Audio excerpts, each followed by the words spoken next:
פרק. אז יש לנו כוכב נדל"ן בקהילת הנדל"ן, ושמו פרנק בקוש. בקוש, יישר כוח. תודה רבה. אני רוצה לשאול אותך שאלות מקצועיות שקשורות למצב. אז השאלה אוקיי. הראשונה שיש לי אליך, כידוע אנחנו נמצאים בתקופה שבה יש אי ודאות מאוד מאוד גדולה. איך אתה ממליץ? איך אנחנו אמורים להתנהג כלכלית במצב הזה? וואו.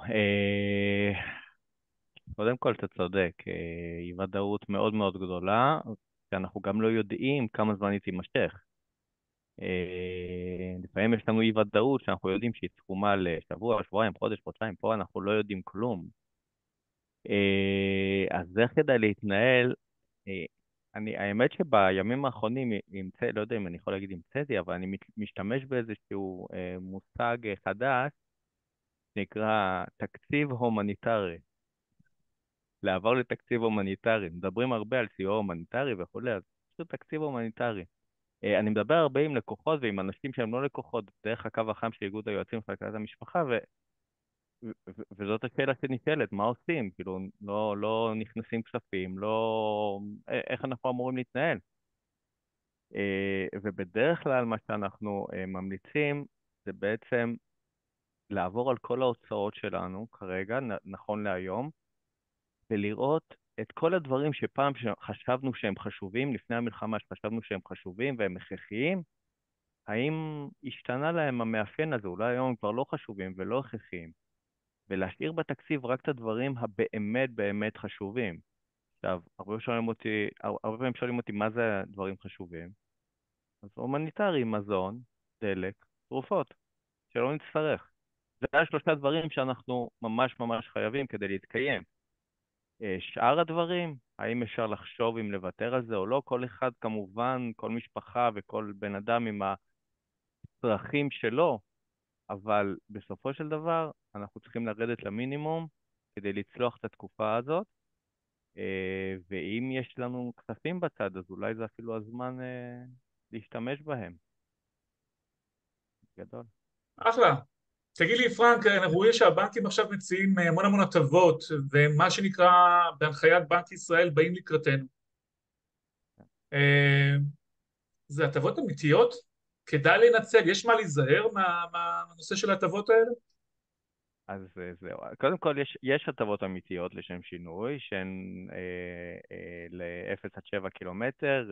כל הבנקים, או רוב הבנקים, בעצם נתנו פטור לתושבי העוטף מתשלומי המשכנתה שלהם, לפחות לחודש אחד, פועלים ולאומי לשלושה חודשים ודיסקונט לשלושה חודשים. אז זו הטבה אמיתית, זאת אומרת, הם לא צריכים לעשות כלום, באמת הם לא ישלמו את המשכנתה בתקופה הקרובה.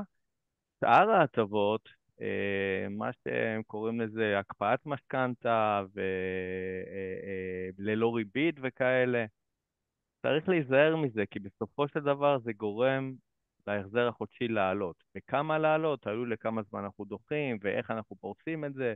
יש כל מיני אופציות וכאלה, לכן מאוד מאוד מאוד מומלץ לא לעשות את זה בלי להתייעץ ובלי להבין את המשמעות של ההטבות האלה. אני קורא לזה הטבות בלית ברירה.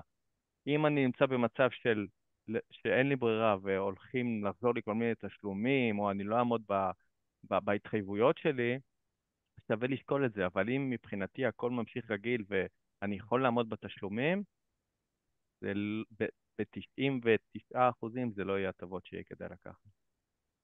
אז שווה בדיקה עם יועץ משכנתאות, חד עם יועץ משמעית, כלכלי. חד משמעית. לא לעשות... שאלה אחרונה, יש לנו חיסכון, זה חכם להשתמש בו כרגע? אז זה מה שאמרתי בשאלה הראשונה. תראה, זה תלוי.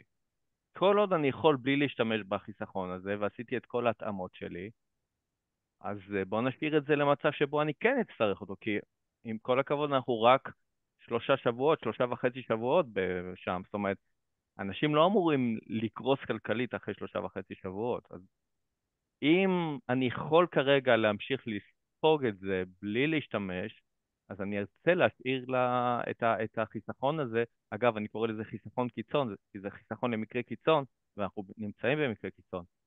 אז מי שכרגע לא יכול בלי להשתמש בזה, אז כן, בוודאי שזה הזמן, כי זה מקרה קיצון. אבל כל עוד אפשר, מה שנקרא, למשוך את התקופה עד שהם משתמשים בזה, אז עדיף. וזה כמובן, גם אם אני משתמש בזה, זה לא סותר את התשובה לשאלה הראשונה. תקציב הומניטרי, זאת אומרת, לרדת למינימום כדי שהחיסכון קיצון הזה יספיק לי לתקופה הארוכה ביותר. המון המון המון המון תודה פרנק. תודה על הבמה.